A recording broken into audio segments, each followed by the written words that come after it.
My dear brothers and sisters, now I know that these words may fall hard upon your ears.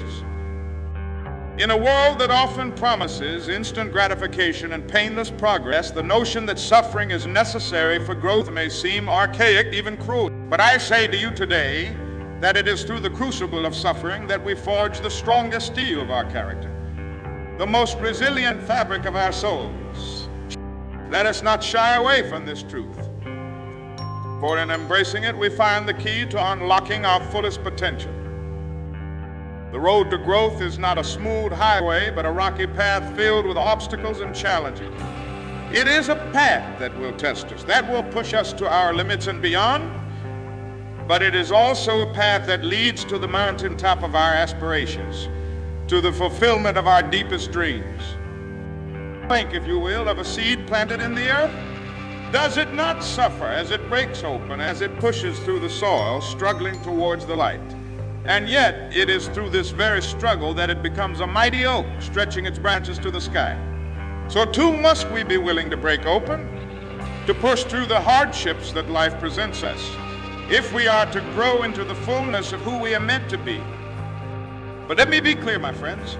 When I speak of suffering, I do not speak of needless pain or senseless tragedy. I do not advocate for suffering for its own sake. No, the suffering I speak of is the necessary discomfort that comes with stretching beyond our comfort zones, with challenging our assumptions, with confronting our fears and limitations.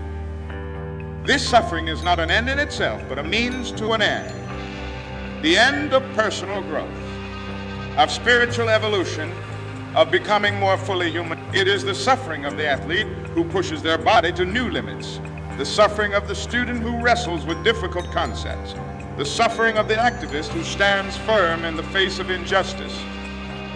I say to you today, my brothers and sisters, that this kind of suffering is not to be avoided but embraced. For it is in our moments of greatest challenge that we discover our greatest strength.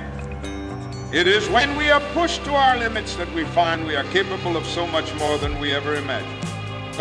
Consider, if you will, the great figures of history who have changed the world. Did they not all face moments of profound suffering? Did they not all endure hardships that would have broken lesser spirits? Yet it was through these very trials that they forged their character, honed their resolve, and found the strength to persevere in the face of seemingly insurmountable odds. Take, for example, the life of Nelson Mandela. For 27 long years, he suffered in prison, separated from his loved ones, his freedom stripped away. But did he allow this suffering to break him? No.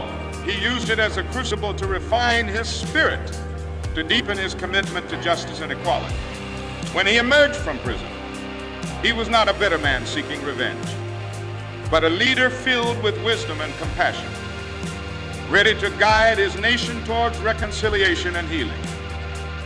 Or consider the life of Helen Keller, born blind and deaf, facing challenges that most of us can scarcely imagine. Did she allow her disabilities to define her? Did she shrink from the suffering that came with learning to communicate in a world of darkness and silence? No, she embraced her struggles, using them as a springboard to become an advocate for the disabled, an author, and an inspiration to millions around the world.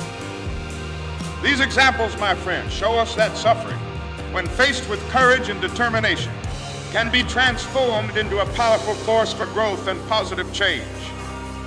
They teach us that our hardships are not punishments to be endured, but opportunities to be seized. But I hear some of you saying, "But Reverend, why must we suffer? Why can't growth come easily without pain or struggle?" To you I say this: it is precisely because growth is valuable that it requires sacrifice. The things that come easily to us rarely change us profoundly. It is the challenges we face, the obstacles we overcome, that shape us into better, stronger, more compassionate human beings. Think of a muscle. Does it grow stronger through rest and comfort? No, it grows through resistance, through the strain and stress of exercise. So too does our character grow stronger through the resistance of life's challenges, through the strain and stress of facing our fears and pushing beyond our limitations. But let me be clear, my brothers and sisters. When I say that to grow we must suffer, I do not mean that we should seek out suffering or create it where it does not exist. there is already enough pain and hardship in this world without us adding to it unnecessarily. What I'm saying is that when suffering comes, as it inevitably will in this imperfect world, we have a choice in how we respond to it. We can choose to let our suffering break us, to allow it to embitter us and close our hearts. Or we can choose to let it break us open, to allow it to soften our hearts and deepen our empathy for others. We can choose to use our suffering as an excuse for inaction, or we can use it as a catalyst for growth and positive change.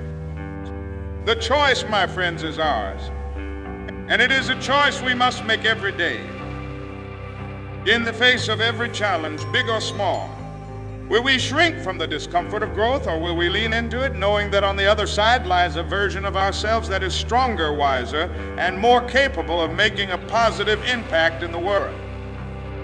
I say to you today, choose growth. Choose to see your struggles not as burdens, but as opportunities. Choose to face your fears, to confront your limitations, to push beyond your comfort zones. For it is in these moments of challenge and discomfort that we find our true strength, that we discover the depths of our resilience and the heights of our potential. But let us not make the mistake of thinking that this journey of growth through suffering is one we must make alone. No, my friends, we are all in this together. Just as we share in the struggles of life, so too must we share in the process of growth and transformation. When we see our brother or sister suffering, let us not turn away in discomfort or fear. Let us instead reach out a hand of support, offering not pity but understanding. Let us be there to encourage them, to remind them of their strength, to help them see the opportunity for growth that lies within their struggle. For in helping others navigate their suffering, we too grow. We expand our capacity for compassion. We deepen our understanding of the human experience. We strengthen the bonds of community that unite us all. And in doing so, we create a world where suffering, while still present, becomes a shared burden, a collective opportunity for growth and positive change. But I hear some of you asking, how do we maintain hope in the face of prolonged suffering? How do we keep our spirits up when the path of growth seems endless and the challenges insurmountable? These are valid questions, my friends, and they bring us to a crucial point in our understanding of growth through suffering. Hope, you see, is not something external to us, not something that comes and goes with the changing tides of circumstance. True hope is an internal wellspring, a deep conviction that no matter how dark the night, dawn will eventually come. It is this hope that has sustained countless individuals through unimaginable hardships, that has fueled movements for social change in the face of seemingly insurmountable odds. To cultivate this hope, we must first recognize that growth is not a destination, but a journey. We must understand that each challenge we face, each moment of suffering we endure, is not an endpoint, but a stepping stone. It is one more rung on the ladder of our personal and collective evolution. When we view our struggles in this light, we begin to see that even in our darkest moments, we are moving forward. We are growing, learning, becoming more of who we are meant to be. And with this understanding comes a profound sense of purpose, a deep well of resilience that can sustain us through even the most difficult times. But hope alone is not enough. To truly grow through our suffering, we must couple hope with action. We must be willing to do the hard work of self-reflection, to confront our own shortcomings and limitations. We must be willing to change, to adapt, to let go of old ways of thinking and being that no. This, my friends, is where the real challenge lies. For growth is not just about enduring suffering, but about using that suffering as a catalyst for positive change. It requires us to look deeply at ourselves, to question our assumptions, to challenge our beliefs. It demands that we step out of our comfort zones, that we take risks, that we dare to imagine a better version of ourselves and our world. And let me tell you, this work is not easy. It will test us in ways we never imagined. There will be moments of doubt, moments of fear, moments when we want nothing more than to retreat to the safety of what we know. But I say to you today, do not give in to that temptation, where it is in pushing through these moments of difficulty that we find our greatest strength, that we unlock our highest potential. Remember, my brothers and sisters, that the greatest leaders, the most influential thinkers, the people who have changed the course of history, were not those who avoided suffering, but those who faced it head-on and used it as a tool for transformation. They were the ones who looked at their pain and said, "This will not define me. This will refine me." Like, for instance, the story of Viktor Frankl, a psychiatrist who survived the horrors of the Nazi concentration camps. In the midst of unimaginable suffering, Frankl discovered a profound truth: that even in the most dire circumstances, we have the freedom to choose our attitude, to find meaning in our suffering. He emerged from that terrible experience not broken, but with a deeper understanding of human resilience and the power of purpose. Or consider the life of Malala Yousafzai, who faced violence and oppression for simply advocating for girls' education. Did she allow the attempt on her life to silence her? She used that traumatic experience as a platform to amplify her voice, becoming a global advocate for education and women's rights. These individuals and countless others like them show us that suffering, when approached with the right mindset, can be a powerful catalyst for personal growth and social change. They teach us that our pain can become our purpose, our struggles our strength. But I want to be clear, my friends.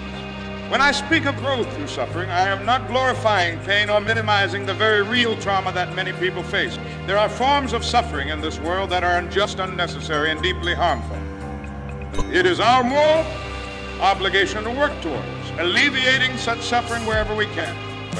What I'm advocating for is a shift in perspective, a way of approaching the inevitable challenges and hardships of life that allows us to grow from them rather than be diminished by them. I'm calling for a recognition that our capacity to overcome, to persevere, to transform in the face of adversity is far greater than we often realize. This shift in perspective is not just about personal growth. It has profound implications for our society as a whole. When we understand that growth requires struggle, that progress often comes through pain, we become more patient with ourselves and with others. We develop a greater capacity for empathy, recognizing that everyone we meet is fighting their own battles, facing their own challenges. Moreover, this understanding can fuel our commitment to social justice, for if we know that growth comes through struggle, then we must ensure that the struggles in our society are just that they are the result of striving for progress and not the product of systemic oppression or inequality. We must work to create a world where everyone has the opportunity to grow, where the suffering we face is the suffering of stretching towards our potential, not the suffering of being held back by prejudice or injustice. But how do we cultivate this perspective? How do we train ourselves to see the opportunity for growth in our suffering? It begins, my friends, with mindfulness, with a conscious awareness of our experiences and our reactions to it. It requires us to pause in the midst of our struggles and ask ourselves, what can I learn from this? How can this challenge help me become a better version of myself? This is not an easy practice. Our natural instinct when faced with pain or difficulty is to recoil, to seek escape or distraction. But I challenge you today to resist that urge. Instead, lean into your discomfort, explore it. What is it trying to teach you? What aspects of yourself is it revealing? What strengths is it calling forth? As you engage in this practice, you may find that your relationship with suffering begins to change. What once seemed like meaningless pain begins to take on purpose. The challenges that once felt like insurmountable obstacles start to look more like opportunities for growth and self-discovery. But let me be clear, this transformation doesn't happen overnight.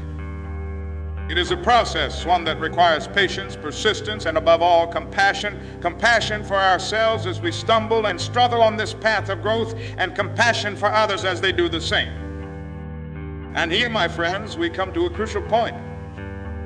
For while the journey of growth through suffering is deeply personal, it is not one we must make alone. Indeed, it is in community and the bonds of shared struggle and mutual support that we often find the strength to persevere, to push through our limitations and emerge stronger on the other side. Think of the great movements for social change throughout history. The civil rights movement, the women's suffrage movement, the struggle against apartheid. These were not the work of isolated individuals, but of communities united in purpose, supporting each other through the trials and tribulations of their fight for justice. So too must we support each other in our individual journeys of growth. When we see our brother or sister struggling, let us not turn away. Let us instead reach out a hand of support, offering not pity, but understanding. Let us share our own stories of struggle and growth, reminding each other that we are not alone in our suffering, that we all face challenges on the path to becoming our best selves. In doing so, we create a culture of growth, a community that values resilience, that sees struggle not as something to be avoided, but as an integral part of the human experience. We create a world where suffering is not a source of shame or isolation, but a shared experience that binds us together and propels us forward. But I hear some of you saying, Reverend, this all sounds well and good, but what about when the suffering seems senseless? What about when it feels like too much to bear? These are valid questions, my friends, and they bring us to the heart of what it means to grow through suffering. For you see, not all suffering is created equal. There's suffering that breaks us down, that diminishes us, that serves no purpose but to cause pain. This is not the kind of suffering I am advocating for. What I am speaking of is the suffering that comes from pushing ourselves beyond our perceived limits, from confronting our fears and insecurities, from standing up for what is right in the face of opposition. This kind of suffering, while still difficult, has purpose. It is the suffering of the butterfly struggling to emerge from its chrysalis, the suffering of the athlete pushing their body to new heights of performance, the suffering of the activist standing firm in the face of injustice. It is suffering that leads to transformation, to growth, to positive change. But how do we distinguish between these types of suffering? How do we know when to push through and when to seek relief? This, my friends, is where wisdom comes in. It is where we must learn to listen to that still, small voice within us that guides us towards growth and away from destruction. Developing this wisdom is itself a process of growth, one that often comes through, you guessed it, suffering. As we face challenges and overcome them, as we learn from our mistakes and our successes, we develop a deeper understanding of ourselves and of life. We become better equipped to navigate the complex terrain of growth and suffering. But even with this wisdom, there will be times when the suffering feels too great, when the challenges seem insurmountable. In these moments, my friends, remember this: you are stronger than you know. Within you lies a wellspring of resilience, a capacity for growth that is far greater than any obstacle you may face. Think of the times in your life when you have overcome great challenges, when you have pushed through pain and emerged stronger on the other side. Remember the strength you found within yourself, the resources you didn't know you had until you needed them. That strength, that resilience is still within you. It is there waiting to be called upon, ready to carry you through your current struggles and towards new heights of growth and self-realization. But also remember this: it is okay to rest. Growth is not a constant uphill battle. Just as our muscles need time to recover and rebuild after intense exercise, so too does our spirit need time to integrate the lessons of our struggles, to heal from our wounds, to prepare for the next phase of growth. In these moments of rest, be gentle with yourself. Practice self-compassion. Recognize that taking time to recharge is not a sign of weakness, but a necessary part of the growth process. It is in these moments of quiet reflection that we often gain the most profound insights, that we consolidate our learning and prepare ourselves for the next challenge. As we near the end of our time together, I want to leave you with this thought. The path of growth through suffering is not an easy one. It will test you in ways you never imagined. There will be times when you want to give up, when the pain seems too great and the rewards too distant. But I say to you today, do not lose heart. For on the other side of your struggles lies a version of yourself that you have yet to meet. A version that is stronger, wiser, more compassionate, and more capable of making a positive impact in this world. Remember, my brothers and sisters, that the greatest achievements in human history have come not from those who avoided hardship, but from those who faced it head-on and used it as a catalyst for growth and positive change. From the depths of oppression rose the civil rights movement. From the ashes of war came unprecedented cooperation among nations.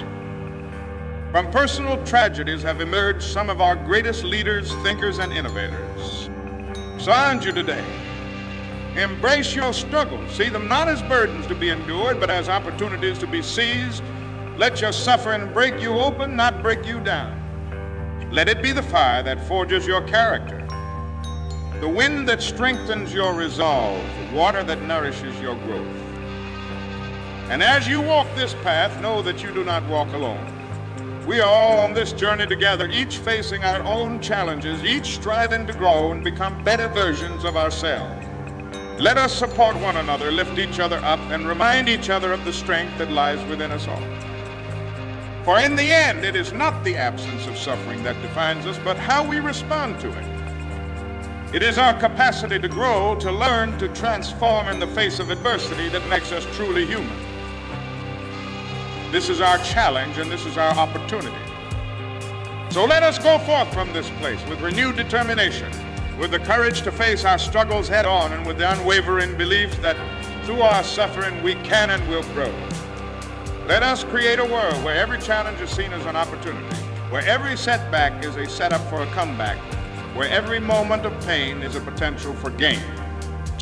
For when we embrace this truth that to grow we must suffer, we unlock the door to our greatest potential. We become not just survivors of life's challenges, but thrivers. We become the authors of our own destinies, the sculptors of our own characters, the architects of a better world. My friends, the road ahead may be long and fraught with difficulties, but I have faith in the indomitable spirit of humanity, faith in our capacity for growth and transformation, faith that on the other side of our suffering lies a brighter tomorrow. So let us march on. Let us face our fears, confront our limitations, and push beyond our comfort zones. Let us use our suffering as a springboard for growth, our pain as a catalyst for positive change. For it is in doing so that we not only transform ourselves, but we light the way for others to do the same. Remember, the darkest hour is just before the dawn. And I believe with every fiber of my being that if we persist in our journey of growth through suffering, we will not only see the dawn, we will become the dawn. We will become the light that illuminates the path for others, the beacon of hope in a world that so desperately needs it.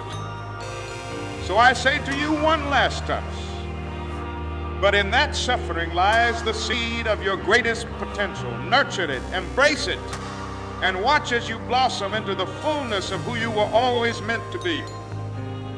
Thank you, and may God bless you all on your journey of growth and transformation.